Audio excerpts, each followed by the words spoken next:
Welcome to Your Need to Know. I'm your host, Catherine Reed, and we have a rare treat for you today. We are talking with Cory Suter, who is broadcasting live from Suter Glen, which is his farm in Fairfax County. Welcome, Cory, to the show. Catherine, thanks so much for having me, and I hope that gust of wind is going to back down quickly because there's lots of birds here at Suter's Glen Permaculture Farm, and I think your guests would probably enjoy hearing some more pleasant sounds than the breeze around me. But I think the whole reason we're here is to talk about edible landscaping. Is that right? Absolutely. Absolutely. Edible Yes. landscaping and using natural methods for maintaining your yard and lawn.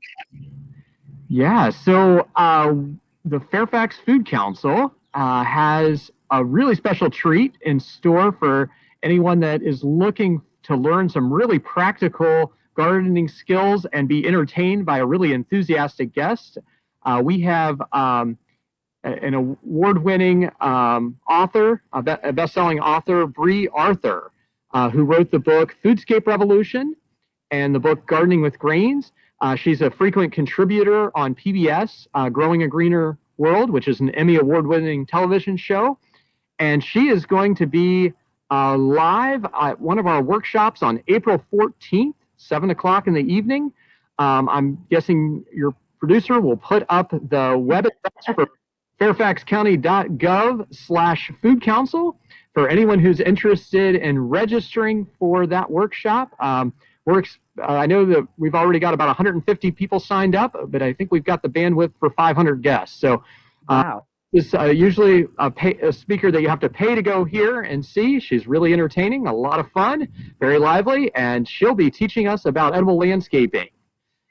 So I'm one of the 150 who signed up. So that is on April 14th. It's in the evening and it's open to everybody and it's free.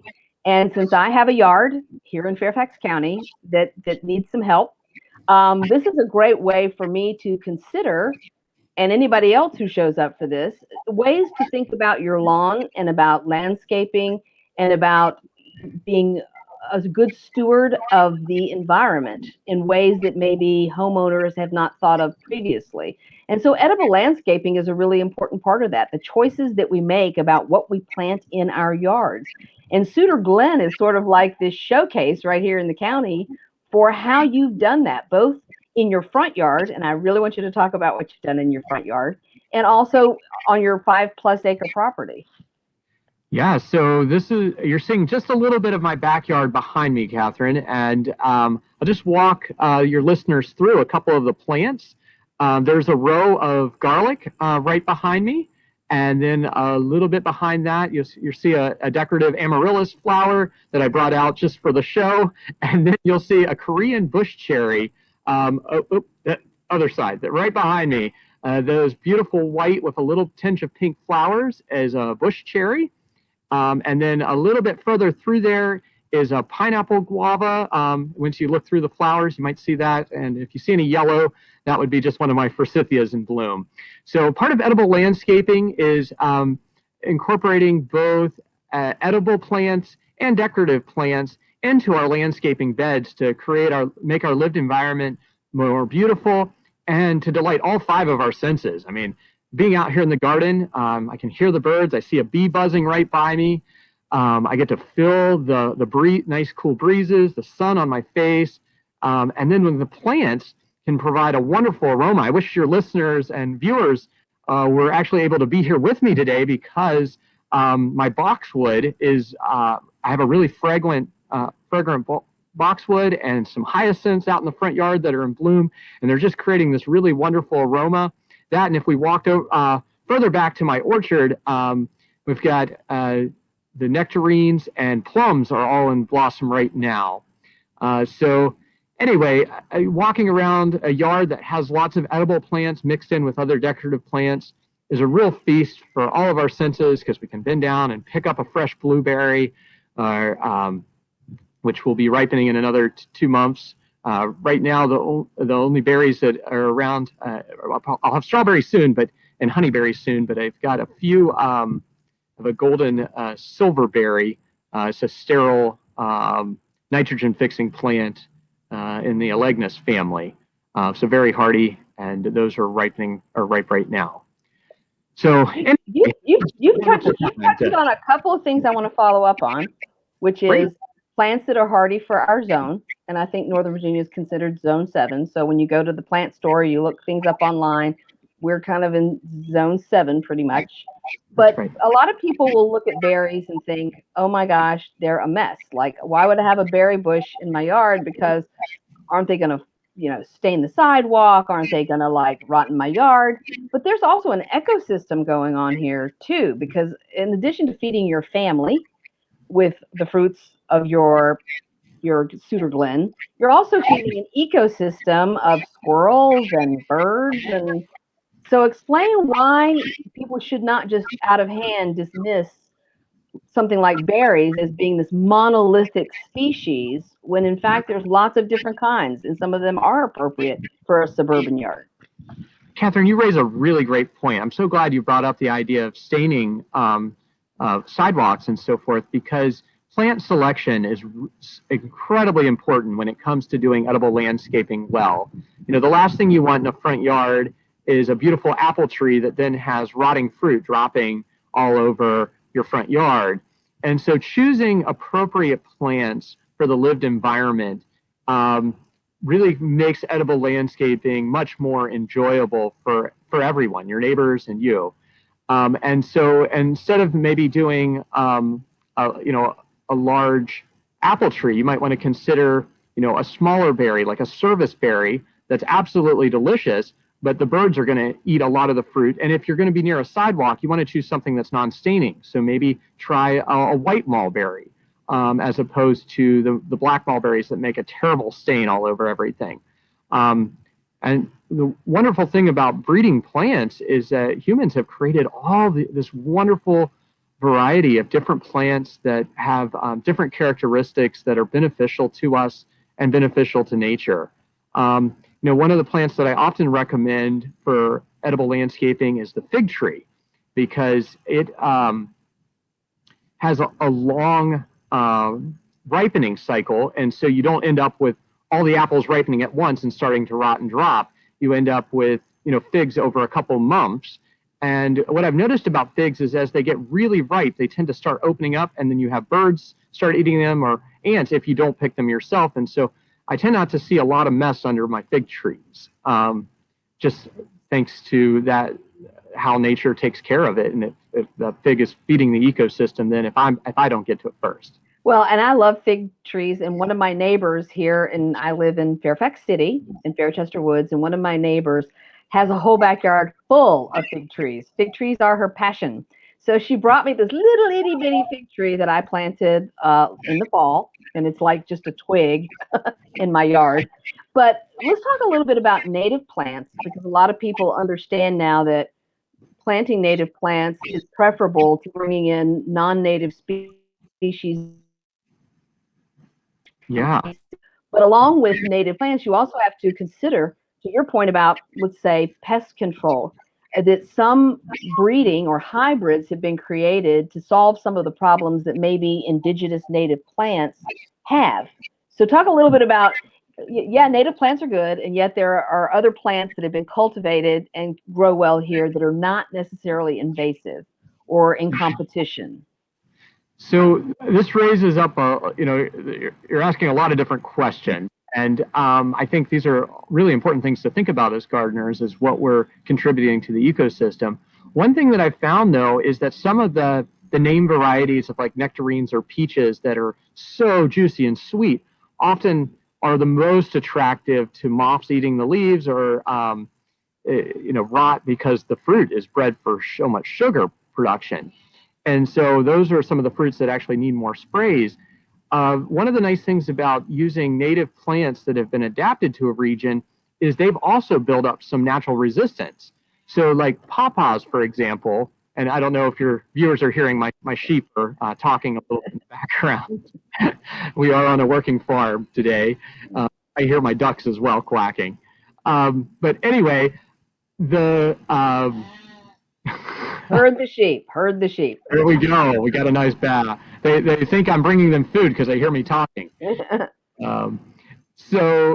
back to my point about native plants, like the native pawpaw is the largest fruit that's native to North America. And it does not have, I mean, it does provide food for certain caterpillars and moth species, but because it's been in our ecosystem so long, it's developed a balance where there's not enough moth that will completely destroy the tree. They'll just nubble some leaves, and then there's some birds that feed on some of those caterpillars, the pubescent moths. And so there's a nice balance there where we don't end up with our pawpaw crops being destroyed by insects, because there's a balance in our ecosystem because of how long that plant has been a part of our ecosystem. And then, humans have bred pawpaws to have, more desirable tastes and larger fruit size, less seeds. And some of those named pawpaws have also, were selected for pest resistance and do a wonderful job of not having being destroyed by any pests. I mean, pawpaw is one of the trees I would highly recommend for your yard.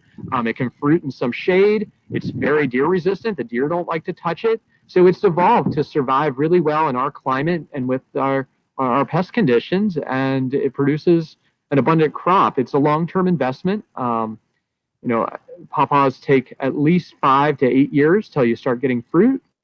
And so I'm really looking forward. I saw a lot of flowers on my pawpaw last year, and so but I only had one that flowered, and pawpaws take 2 to flower. So this year I'm hoping I'll have a second pawpaw that'll start flowering so that I can actually pollinate my pawpaws and get my first pawpaws here at Suter's Glen. But I've eaten lots of pawpaws other places and love the fruit. And well, you've made an important point. Pawpaws are not something that is common to people as understanding what a cherry tree is or an apple tree is, especially in this area of Virginia. So I planted a persimmon tree last year, and a lot of people are not familiar with persimmon trees either. And so one of the things about really digging down into the workshops that you're doing and what you're doing as the ag culture work group chair is that you're really trying to bring information and knowledge to people so that they broaden a little bit what they understand are their options in planting plants in their yard. And so we're going to go to a break real quick, but I hope our viewers are going to join us after the break so that they can discover some of the things you would recommend for here in our suburban yards in Northern Virginia that are both edible and beautiful and feed the ecosystem. So please join us after the break. The COVID-19 vaccines can be our chance to get back to our plans, who we are, what we miss, to get back to each other, to life. But it's okay to have questions, like, how were the vaccines tested?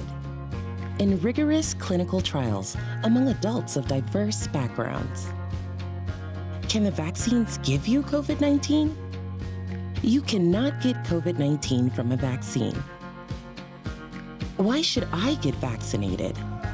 Protecting yourself also helps protect the people around you.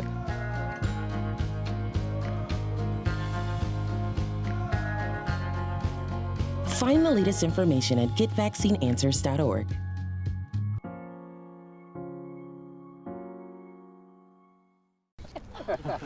Maria, so how's work?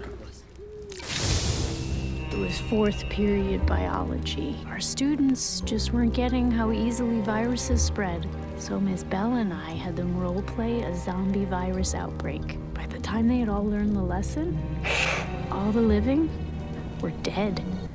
Hey, how's your job going? That big sales meeting I planned? Next year. I might get to go. Cool. Our fight against coronavirus isn't over. Let's wear face masks in public, stay 6 feet or more from others, follow state and local guidelines, and wash our hands frequently. Let's move forward together. Learn more at coronavirus.gov.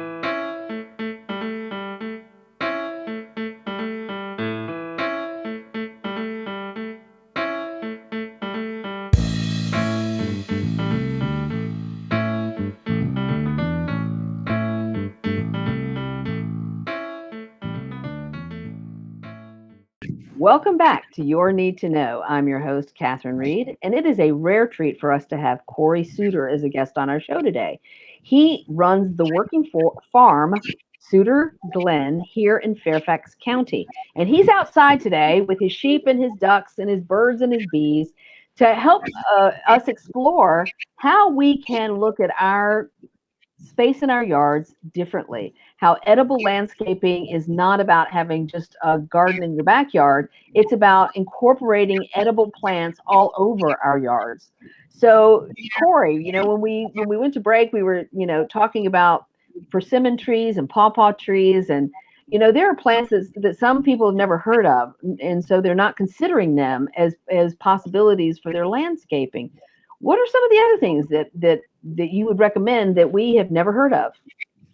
Well, there's things that you haven't heard of, and there's things that you have probably heard of and haven't thought about, just how beautiful they can be. A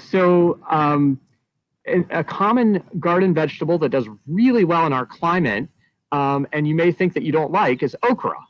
So okra has a magnificently beautiful flower, and could fit right into a decorative bed in your front yard, and then produces these really tasty pods that are actually not slimy if you go out and harvest them right before you're cooking your supper. My wife thought she hated okra because of how slimy and kind of gross it was, until we started having an abundance of okra here at the farm 2 years ago, and I started cutting it up into every meal, from pastas to stir fries and to eggs in the morning. And she was amazed that she actually loved okra because she never had it fresh before. A lot of plants lose nutrients and taste through transevaporation as soon as they're picked. And so the fresher you can get your food, the tastier it's going to be. And you might find out you even like okra if you plant that beautiful flower in your garden bed. But some of us don't like to do the work of planting an annual crop that comes back that you have to plant every year. And so for you, lazy gardeners, and I would even include myself in that category, I love to plant perennial plants that come back every year so I don't have to keep on doing that work of planting them. And so an example of an edible perennial that's really great and really easy is garlic chives. I know that you can get garlic chives at Edible Landscaping in Afton, Virginia, and they do mail order shipping. I'm not sure if Maryfield Garden Center or some of the local garden centers has it, but it is a beautiful perennial plant.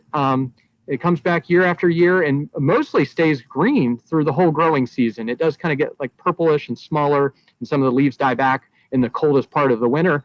But come spring, I've got lots of garlic chives popping back up, and I can grab a handful of those leaves and chop them up in my eggs in the morning or add them to a stir fry. And then the best part about this plant is that come late summer, early fall, it gets these beautiful white blossoms, and it fits right into your decorative landscape because of these beautiful white flowers and the nice drooping green foliage. So definitely highly recommend that perennial plant. Another one, if you're looking for like really pretty leaf color, is sorrel. There's a red vein sorrel that is a perennial crop, so you don't have to plant it year after year, and it's lovely mixed into small borders. It's a small, low-growing plant. If I was mobile, and I could take you up to my garden right now and show you, but there are virtual tours online of Suter's Glen Permaculture Farm. We were a tour site with the Northern Virginia Soil and Water Conservation District last year, and so there's 2 different virtual tours that your viewers could go to if they're interested, the 2020 garden tours. So anyway, Catherine, should we get back and talk a little bit more about this edible landscaping workshop that's coming up? Absolutely, because I think the best way to understand how much we don't know, all of us don't know, is to have somebody like Bree who's going to show us all of the things that are available, like flowering garlic chives, which I've never heard of until today, and help people to and red vein sorrel. I would never have chosen that for my yard. And so I think it's really important for people to take advantage of a free event where someone's going to drop these things on you and give you more opportunities to think about how to plant things in our yards we can eat. Yes, there are so many things that we can add to our diet. Even if you have a lot of deer around your home, most herbs have such wonderful flavors for us that the deer find them too strong to eat. So the deer aren't going to touch your rosemary or your lavender or your oregano, and rarely will touch basil. If they're really hungry, they might nibble on some basil in your front yard. But last year I planted a front yard garden and included some purple leaf basil. And that was the only herb out of all the different herbs that the deer nibbled on just a little bit, but it was really added some lovely color. I mixed it in with some nasturtium, which is a nice addition to salads. You can eat the flower. If you're looking for flowers to eat, though, my favorite flower is pineapple sage. It has a really nice sweet flavor.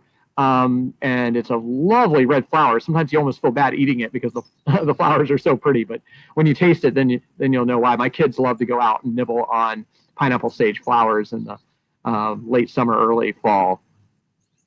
So, but yes, April 14th. Check in the link below that's going to show up on the screen in just a little bit. Again, fairfaxcounty.gov/food council. You can sign up for this free workshop.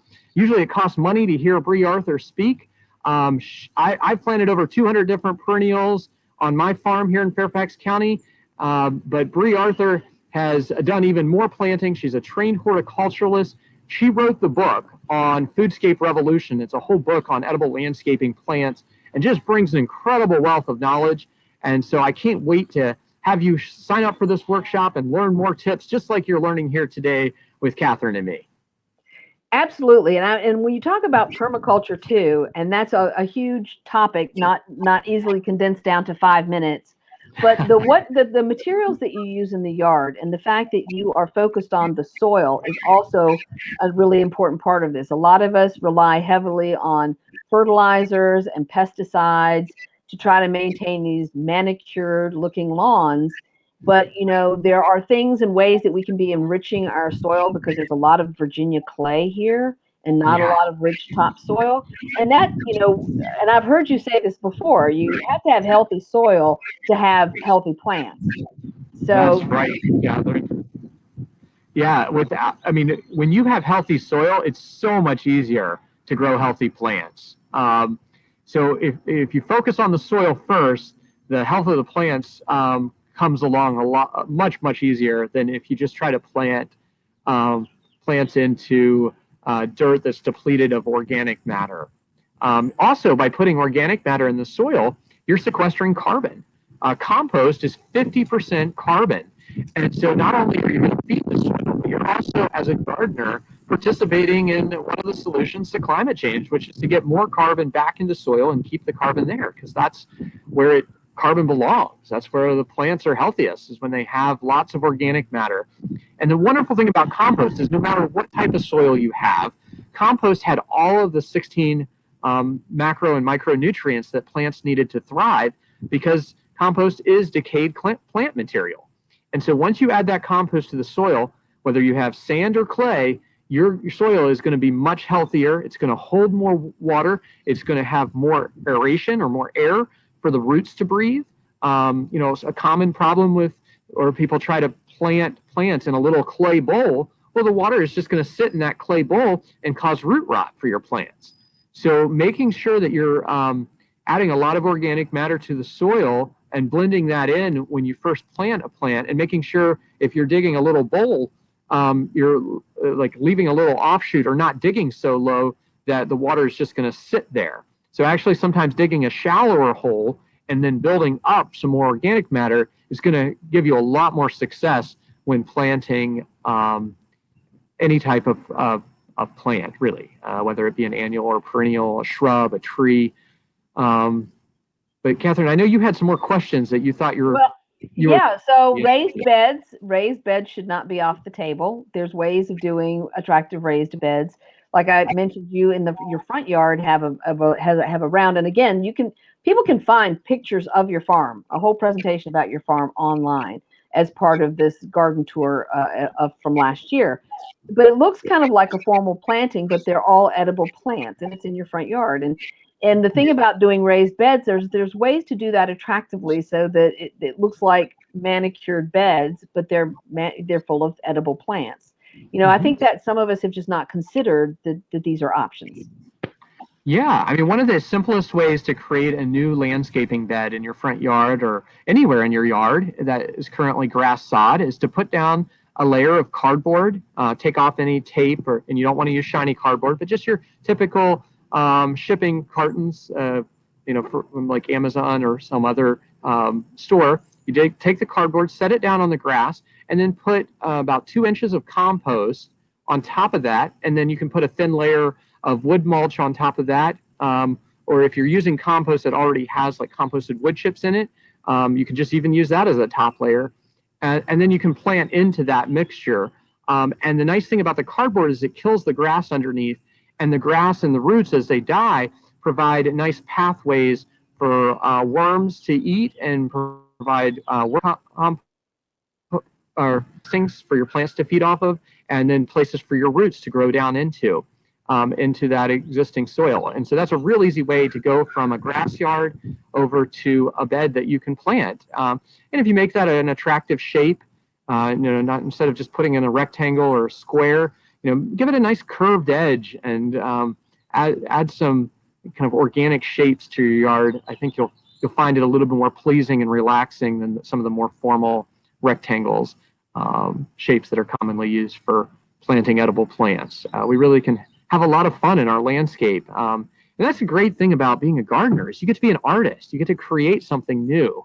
And there's a wealth of resources out there on edible landscaping for anyone that's looking for them. And a great place to start would be coming April 14th. You can sign up at fairfaxcounty.gov/food council, which is right below me. And there is, you just scroll down just a little bit. There's a link to this, to the workshop on April 14th with Bree Arthur, and she's going to teach lots more really practical tips, and she's even more enthusiastic about edible landscaping than I am. But that's one of the things. Once you start learning how to plant things and seeing them survive in your yard and thrive and being able to eat really delicious food, better food than you've ever tasted before, then you're going to get hooked and you're going to be addicted to this, and you're not going to want to stop growing edible things in your yard. So, well, you have convinced me, Cory, and I'm sure you've convinced our viewers as well. And I will also say on that website, you can sign up to get updates, because this is the workshop by Bree is terrific, but you also do workshops yourselves. And so thank you so much, Cory. This has been a lot of fun. And for our viewers at home, this is what you need to know about edible landscaping.